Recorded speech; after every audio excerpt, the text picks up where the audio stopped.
Olá pessoal, não estava em meu planejamento gravar vídeo hoje para vocês, mas como eu tive gravação, estou aqui toda trabalhada no cabelo e na maquiagem, falei, não vou desperdiçar toda essa produção, vou gravar pelo menos dois vídeos aqui para vocês, dando tempo, né, no meio aqui da loucura da revisão do livro novo, preparando esse livro para mandar para as editoras e para que, se Deus quiser, esse ano que vem já chegue na mão de vocês.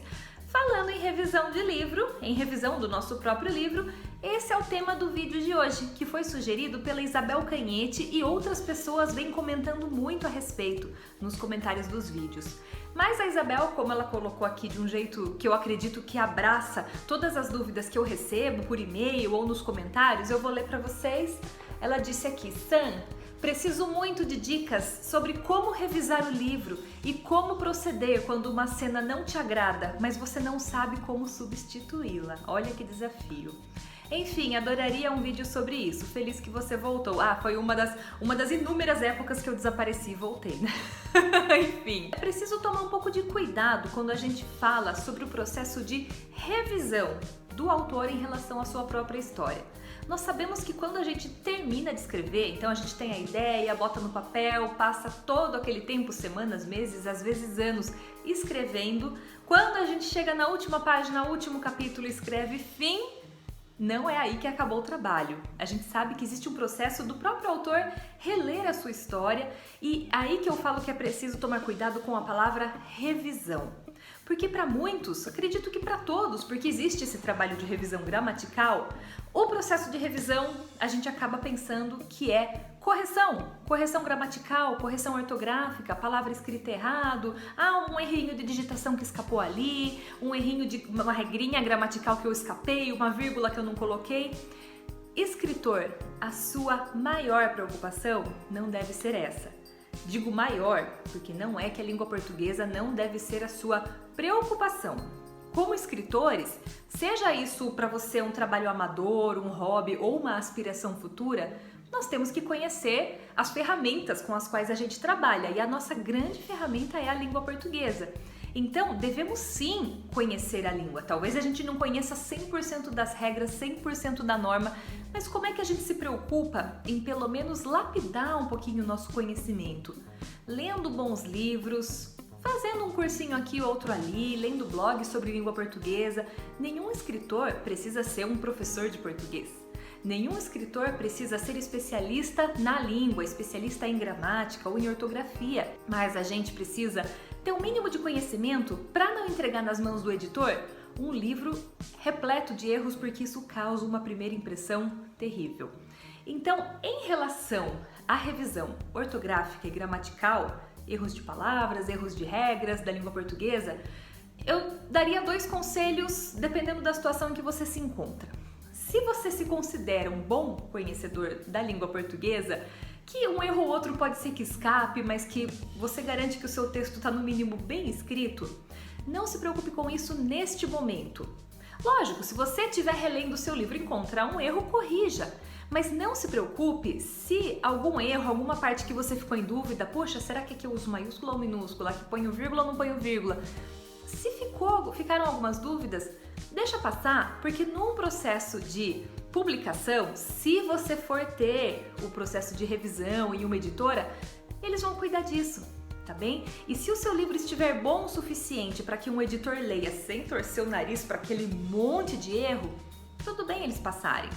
Agora, se você não se considera um bom conhecedor da língua, se você escreve e sente que muitos erros escapam, aí sim eu recomendo que você procure o trabalho de um revisor. Pode ser um professor, pode ser um revisor formado, uma pessoa em quem você confia, alguém da área, alguém que você sabe que vai fazer um bom trabalho de revisão no seu texto. Principalmente se você planeja publicar esse livro diretamente em alguma plataforma digital, fazer um lançamento independente, em uma editora que não vai ter processo de revisão, você não vai ter o seu livro passando pelas mãos de um editor, preparador, revisor, é interessante, em qualquer circunstância, você contratar o serviço de revisão separadamente antes de colocar para o seu público ler. Agora, para enviar nas mãos de um editor, Contrate esse serviço apenas se você realmente se sentir muito inseguro em relação à sua própria escrita, em relação à ortografia e gramática. O editor não vai se preocupar se você acertou ou errou, se era com um C ou dois S. Ele vai ver se você escreveu uma boa história. E é aí que entra o papel principal da revisão do autor em sua própria história.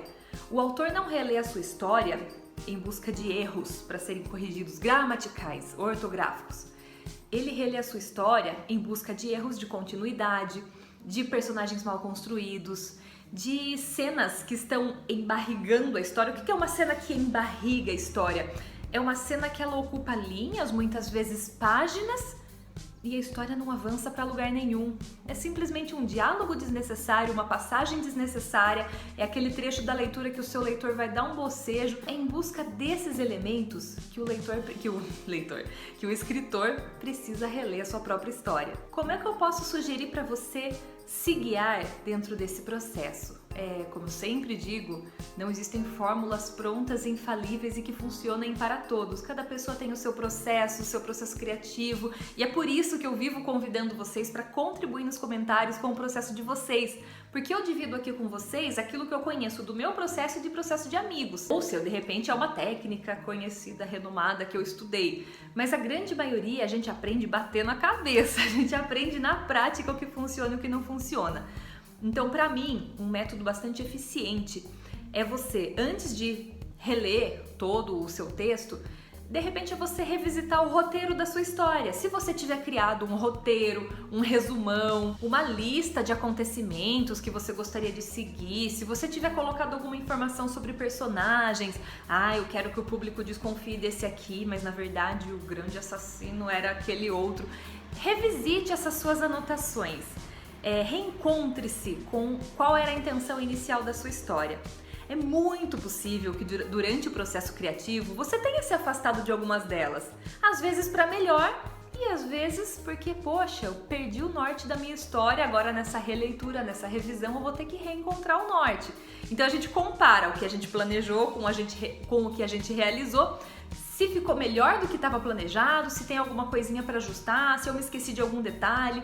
Eu mesma tenho o hábito de, enquanto eu estou escrevendo, aconteceu isso no livro que eu estou trabalhando agora, vou usar como exemplo para vocês terem uma base. Eu escrevi toda a história, já seguindo o roteiro que eu tinha proposto a mim mesma, mudei várias coisas, detalhes, mas que faziam a diferença.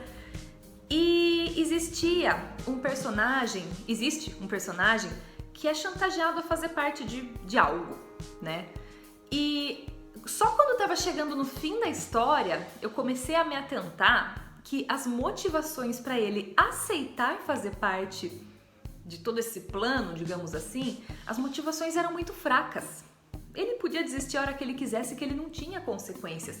Tava faltando uma motivação mais forte, motivo mais forte para ele se sentir preso àquela situação.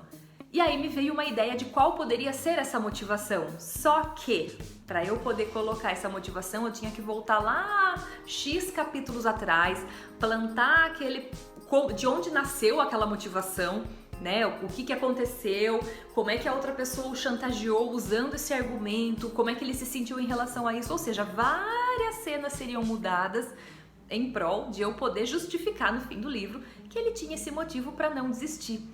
Mas o que eu faço? Enquanto eu estou escrevendo a primeira versão, eu não paro a minha escrita e volto naqueles capítulos e vou adaptando. Eu deixo um comentário, eu trabalho com Word, então eu sei mais ou menos em que parte, ali a parte que eu sei que eu vou ter que usar aquela motivação que eu vou criar, que ela ainda não existe, eu deixo grifado e com um comentário. Aqui vai ser justificado porque vai existir isso, isso, isso. Eu até volto nos capítulos que eu sei onde eu quero colocar os diálogos, os acontecimentos, e deixo comentários também. Aqui, lembrar de colocar que aconteceu isso, aqui, lembrar de incluir tal coisa. Aí, na minha releitura, eu vou me lembrando desses insights que eu fui tendo na primeira versão da história e vou ajustando. Mas e aqueles insights que você não teve na sua primeira leitura? É por isso que eu recomendei a vocês dar uma lida no roteiro antes, porque ali no roteiro tinha a sua intenção inicial, tinha a mensagem que você queria transmitir, a desconfiança que você queria causar, o impacto que você queria provocar no seu leitor. Você pode, inclusive, antes de fazer a sua releitura, você pode aguardar a opinião dos seus leitores beta, que podem estar lendo sua história em tempo real, à medida que você cria, ou terminei minha história, mando para aqueles X leitores de confiança, espero as opiniões deles, porque de repente alguma opinião sincera, alguma percepção pode te despertar para alguma coisa que você não tinha percebido. Poxa, essa personagem aqui tá muito intragável. Poxa, essa cena aqui tá muito longa, tá muito chata de ler. Olha, eu acho que eu podia apimentar um pouco mais aqui, deixar aqui um pouco mais suave. Toda opinião vai importar, principalmente essa comparação, esse cara crachá com o seu roteiro. Se a sua história tá indo para o caminho que você gostaria que ela fosse. Principalmente também a questão de ligação dos fatos. Você ligou bem um acontecimento a outro, você colocou um ritmo gostoso na sua história, as coisas estão acontecendo muito rápido, muito devagar.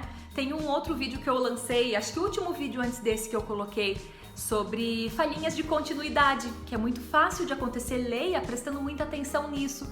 Então essa releitura, ela não é uma releitura prazerosa, que você vai jogar pernão pra cima e ler pra se divertir. Você vai ler procurando detalhes e falhas como se você fosse um leitor que não conhece essa história, mas principalmente como a cabeça pensante que tem o poder de mudar isso. É o momento que você tem de fazer os pequenos ajustes aqui e ali que vão deixar muito mais fluida essa leitura. Agora, segunda parte da dúvida da Isabel. O que fazer quando uma cena não te agrada e você não sabe como substituí-la? Primeira pergunta, Isabel, que você tem que se fazer é: qual é a função desta cena na história? Ah, eu criei essa cena porque é o momento que o mocinho conta o seu grande segredo para a mocinha. Ou principalmente se vocês estão assistindo aos vídeos da jornada do herói. Qual desses passos da jornada, essa cena, em qual desses passos ela se enquadra? Qual desses passos ela representa, né? Ela tá dentro de qual situação? É uma cena de revelação? É uma cena de aproximação? É uma cena que eu tenho que dar um alívio cômico? Minha história tá muito tensa e eu preciso fazer o leitor rir um pouco? Então, primeira pergunta que você tem que se fazer é essa: qual é a intenção desta cena? Podem ser duas respostas. A primeira é: não, essa cena não tem intenção nenhuma, ela só existe porque eu achei legal falar do assunto. Grandes chances dessa ser uma cena que merece ser cortada. Lembram que eu falei no começo do vídeo? Cenas que embarrigam a história? Essa cena só tá embarrigando o seu livro, ela não tá levando o seu personagem a lugar nenhum, ele não descobre nada, ele não sente nada novo, não se aproxima nem se afasta de ninguém, ou seja, não tem motivo para essa cena estar ali. Eu tive essa experiência de tirar uma cena, acho que de umas 2, 3 páginas, em meu livro Quando o Amor Bater a Sua Porta, que era uma cena sobre um assunto que eu gostava muito, e a editora grifou ali toda aquela parte e falou: Sam, pode cortar tudo isso fora.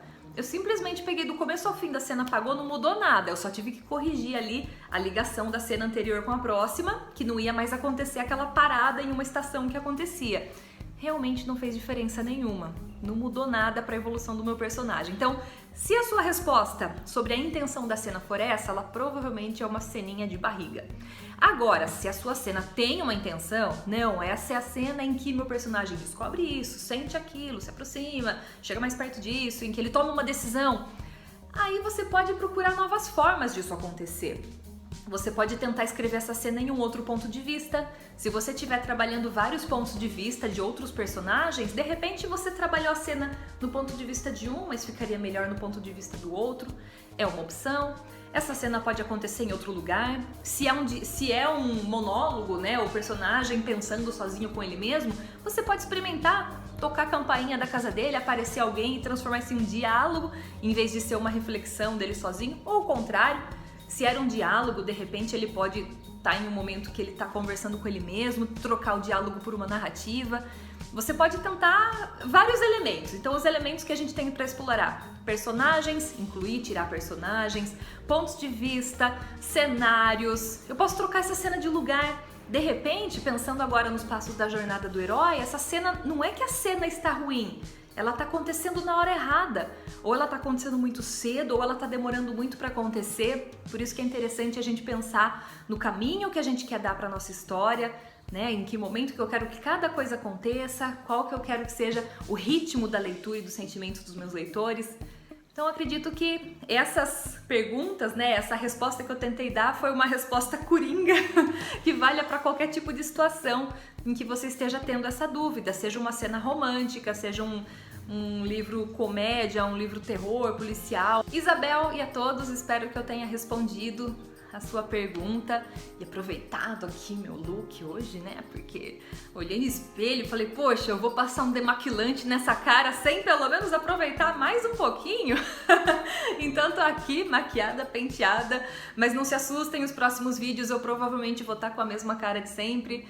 Mas o que mais importa é a qualidade das dicas, então me conta aqui nos comentários o que vocês acharam, se essas dicas ajudaram vocês, se sobrou alguma dúvida, se você tem algum conselho diferente do que eu passei aqui, vamos compartilhar, vamos colaborar, que é assim que a gente constrói um ótimo canal de escritores para todo mundo aprender muito, inclusive eu aprendo muito com os comentários de vocês. Um beijo e até o próximo vídeo.